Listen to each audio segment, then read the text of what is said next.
Berapa banyak pada hari yang mulia ini, Sayyidul Ayyam, hamba Allah yang diberikan Allah hidup sama dengan kita, bernafas, melangkah, menghayunkan tangan, berkeliaran di atas muka bumi Allah, tapi tidak dapat duduk bersama kita di tempat yang paling baik, masjid, tidak bersama dengan orang yang paling baik, orang beriman, tidak dipakai hatinya untuk memikirkan, merenung tentang Allah, tidak diizinkan Allah untuk bersama kita dalam ibadah yang mulia sholat Jumat.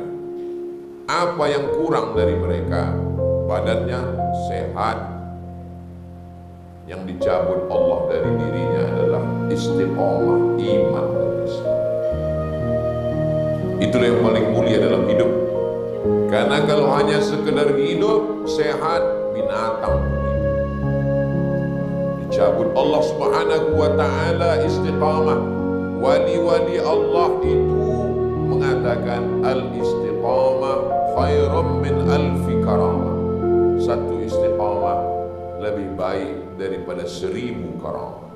Makanya Imam Al-Qushairi dalam Ar-Risalah Al-Qushairiyah membahaskan pendapat-pendapat para ulama, orang-orang soleh, orang-orang ahli ibadah, orang-orang zuhud yang lebih mementingkan akhirat daripada dunia. La taghtar, jangan tertipu, jangan terpukau. Idza ra'aitar rajul, kalau kau lihat ada orang yatiru fil hawa, terbang di atas awan, yamshi 'alal ma, berjalan di atas air, la taghtar, jangan terpukau dengan mereka, karena setan iblis pun mampu melakukan itu.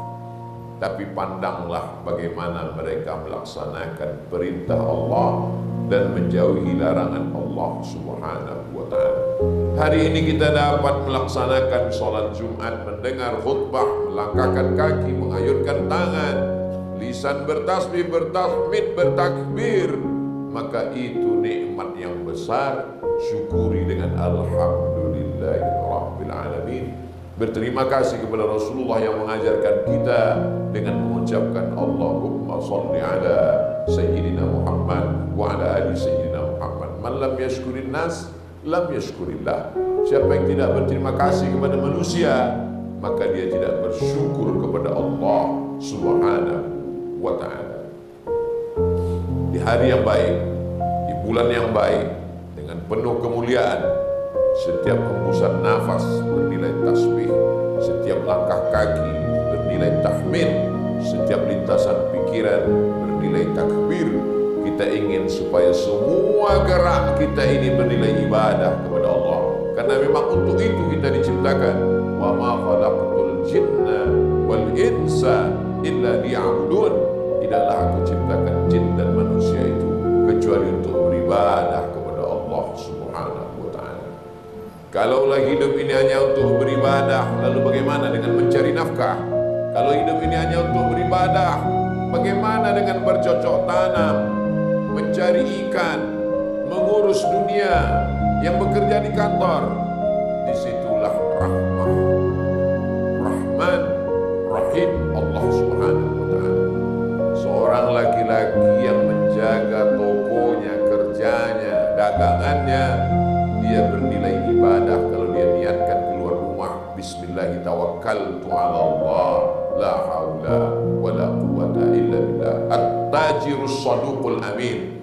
Pedagang jujur, amanah, tidak tipu, tidak bohong, tidak curang timbangan. Ma'an nabiyyin, kalau dia mati dia akan bersama dengan para nabi. Wasiddiqin, dia akan bersama dengan orang yang benar. Wasyuhada, dia akan bersama dengan orang yang mati syahid. Wassalihin, dia akan bersama dengan orang-orang yang soleh. Karena dengan membangkitkan ekonomi umat, dia sudah menyelamatkan umat, membangun masjid, membuat rumah Quran, pondok pesantren, tahfiz Quran. Itu semua adalah wasilah untuk mendekatkan diri kepada Allah Subhanahu wa ta'ala. Orang yang bercocok tanam, tangannya kasar, maka perbuatannya itu halal, baik di hadapan Allah. Dia sedang beribadah, mendekatkan dirinya Maka ibadah dibagi kepada dua. Ada ibadah yang mahdah, salat, zakat, puasa, haji, umrah. Tapi ada ibadah yang ghairu mahdah, nampaknya bekerja, mencari nafkah. Itu juga semua bernilai ibadah dengan niat wa ma umiru illa liya'budullaha mukhlishin, ikhlas karena Allah Subhanahu wa ta'ala. Jemaah-jemaah yang dimuliakan Allah Subhanahu wa ta'ala, kalau kita memahami bahwa semua ini adalah ibadah, orang yang bekerja di kantor dari mulai masuk pagi pulang petang, dia tidak akan curang karena dia tahu setiap waktunya itu adalah ibadah. Gaji yang dia makan dari APBN, APBD adalah milik orang banyak. Dia akan diminta tanggung jawab di hadapan Allah Subhanahu wa ta'ala. Dia sadari ayat itu ditujukan kepadanya, la tus'alunna yauma idzin 'anil na'im. Semua nikmat ini akan diminta tanggung jawab di hadapan Allah Subhanahu wa ta'ala. Dan ketika kita sudah diminta tanggung jawab di hadapan Allah, lidah tak lagi dapat berkata, yang berbicara hanyalah tangan, yang bersaksi adalah kaki. Al-yawma nakhtimu ala afwahihim wa tukallimuna aydihim wa tashhadu arjuluhum bima kanu yaksibun. Di dunia, kalau dihadapkan kepada hakim, dia masih bisa meminta bantuan pengacara yang akan menolongnya karena dia tidak mengerti hukum. Ada penasehat hukum. Tapi nanti di akhirat, yauma yafirrul mar'u min akhi, saudara kandung akan lari dari saudaranya. Wa ummihi wa abihi, ibu lari dari anak, ayah lari dari anak. Wa sahibatihi wa bani, istri tak dapat menolong suami, suami tak dapat menolong istri. Wa bani, anak-anak buah hati belayan jiwa tak dapat ditolong di hadapan Allah. Likulli imri'in minhum yawma idzin sya'nun yughnih. Semua orang akan menolong dirinya sendiri dengan amal solehnya. Al-mahiru bil Quran, kalau sempat membaca Al-Quran, ma'as safaratil kiramil bararah, dia akan bersama dengan para malaikat.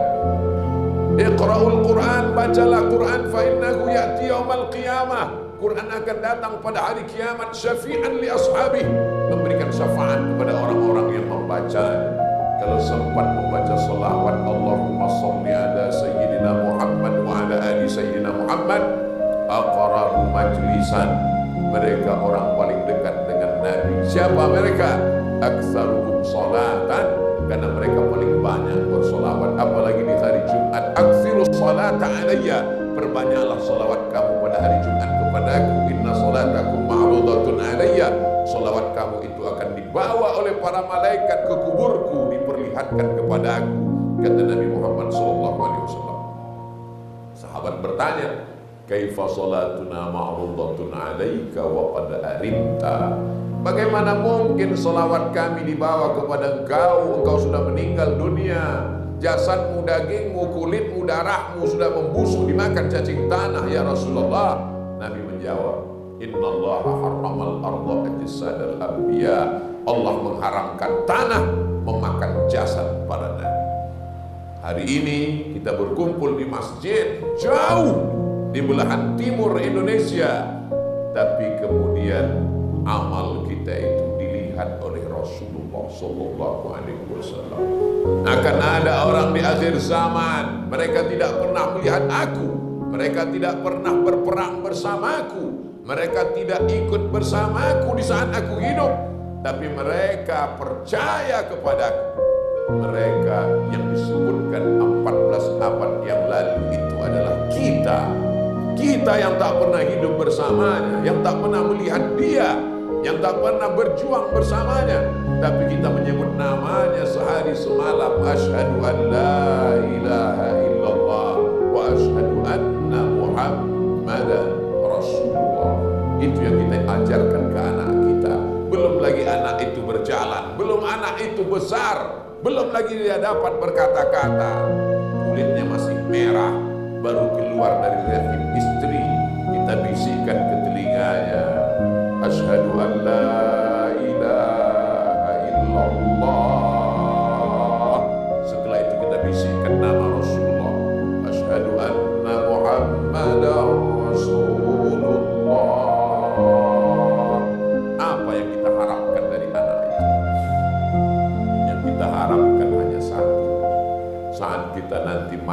meregang nyawa, maka dia yang membisikkan ke telinga kita, la ilaha illallah Muhammadur Rasulullah, kalimatu haqqin alaiha, kalimat hak yang benar, alaiha nahya, dengan itu kita hidup, wa alaiha namutu, dengan itu kita mati, wa biha nub'atsu, dengan itu nanti kita berharap akan dibangkitkan di padang mahsyar menghadap Allah Subhanahu wa ta'ala.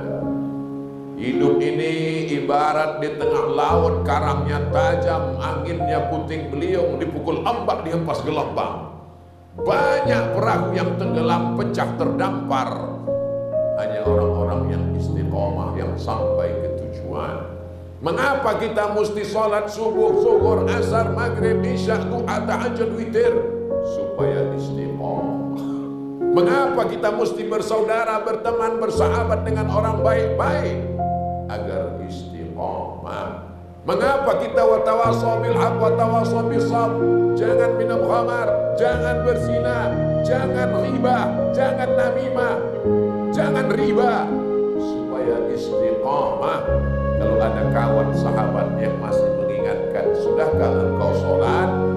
Kalau masih ada teman sahabat yang mengingatkan, jangan kau berzina, bersyukurlah, sesungguhnya Allah masih sayang kepadamu. Pegang dia erat, jangan putuskan silaturahim, karena hidup ini keras.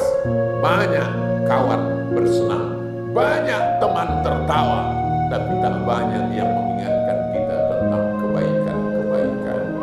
Masih ada orang-orang baik yang mengetuk pintu rumah kita, mengajak sholat berjamaah ke masjid. Kalau masih ada, negeri ini masih diselamatkan Allah Subhanahu wa ta'ala. La ta'murunna bil ma'ruf, ajak orang berbuat baik, wala tanhauna 'anil munkar, larang orang berbuat munkar. La yusikanna yab'atsallahu 'alaikum iqaban, dikhawatirkan Allah akan mengirimkan hukuman. Ketika hukuman itu datang, kamu angkat tangan ke langit, summa tad'unahu, berdoa meminta kepada Allah, tolong kami ya Allah, fala yustajabu lakum, doa kamu tak dikabulkan Allah, karena tidak ada peduli, karena tidak melaksanakan amar ma'ruf nahi mungkar. Laki-laki sehat, tidak sakit, maka wajib telinganya mendengar wasiat takwa dari khatib. Ittaqullah. Di antara rukun khutbah adalah takutlah kepada Allah. Ya ayyuhalladzina amanu, hai orang yang percaya bahwa dia akan mati, hai orang yang percaya bahwa dia akan masuk ke liang lahat, hai orang yang percaya bahwa dia akan menghadap Allah. Ittaqullah, takutlah kepada Allah haqqa tuqatih, sebenar-benar takut. Wala tamutunna, jangan sampai kau mati illa wa antum muslimun, melainkan dalam keadaan muslim, dalam keadaan la ilaha illallah Muhammadur Rasulullah. Alladzina qalu rabbuna Allah, orang-orang yang mengatakan Rabbuna Allah. Tsumma istaqamu, istiqamah dia. Saat senang istiqamah, saat susah istiqamah, saat lapang istiqamah, saat sempit istiqamah. Tatanazzalu alaihimul malaikah, turun malaikat kepada mereka. Kapan? Kata ulama ahli tafsir, saat akan mati menghadap Allah, saat goncangan keras, Nabi menyebutnya as-sadmatul ula. Saat itu malaikat datang berbisik ke telinganya, alla takhafu, jangan kau takut. Orang yang mau mati itu takut sakaratul maut, takut liang lahat, takut mungkar nakir, takut azab, takut titian siratal mustaqim. Yang menenangkannya, anak tak dapat menenangkan, istri tak dapat menenangkan, datang kiriman dari Allah, alla takhafu, jangan kau takut, wala tahzanu. Orang yang akan mati itu sedih, sedih meninggalkan anak menantu, sedih meninggalkan rumah yang dibangun, sedih meninggalkan kawan sahabat, sedih meninggalkan dunia, sedih meninggalkan semua beserta isinya. Saat itu apa kata malaikat? Wala tahzanu, jangan kau sedih. Takutnya hilang, sedihnya hilang. Di saat hati itu hampa dan kosong, bisikan yang ketiga apa kata malaikat? Wa abshiru bil jannati allati kuntum tu'adun. Berbahagialah engkau, kau akan masuk ke dalam surga yang dijanjikan Allah Subhanahu wa ta'ala. Di saat itulah malaikat maut mencabut nyawanya. Walaupun kematian itu sakit seperti mata kail pancing yang ditarik dari kulit yang basah, Walaupun mati itu sakit seperti pedang yang ditebaskan ke tulang berkali-kali di tempat yang sama. Kematian itu sakit seperti kambing yang dikuliti hidup-hidup, tapi dia tersenyum. Mengapa dia tersenyum? Karena sakitnya terobati dengan kabar gembira. Lahumul busyra fil hayatid dunya. Itulah mengapa kita selalu meminta Allahumma khtim lana bi husnil khatimah wa la takhtim alaina bi su'il khatimah. Orang yang mendapatkan itu hanya satu orang, orang yang istiqomah di jalan Allah Subhanahu wa taala. Silakan minum khamar, silakan mabuk, silakan zina, silakan makan haram. Sampai saatnya semua yang hidup akan melewati gerbang bernama kematian. Banyak yang siap hidup, tapi tak banyak yang siap melewati itu semua. Itulah mengapa kita sholat Jumat, itulah mengapa kita mendengar khutbah, itulah mengapa kita bersama orang-orang baik, supaya kita melewatinya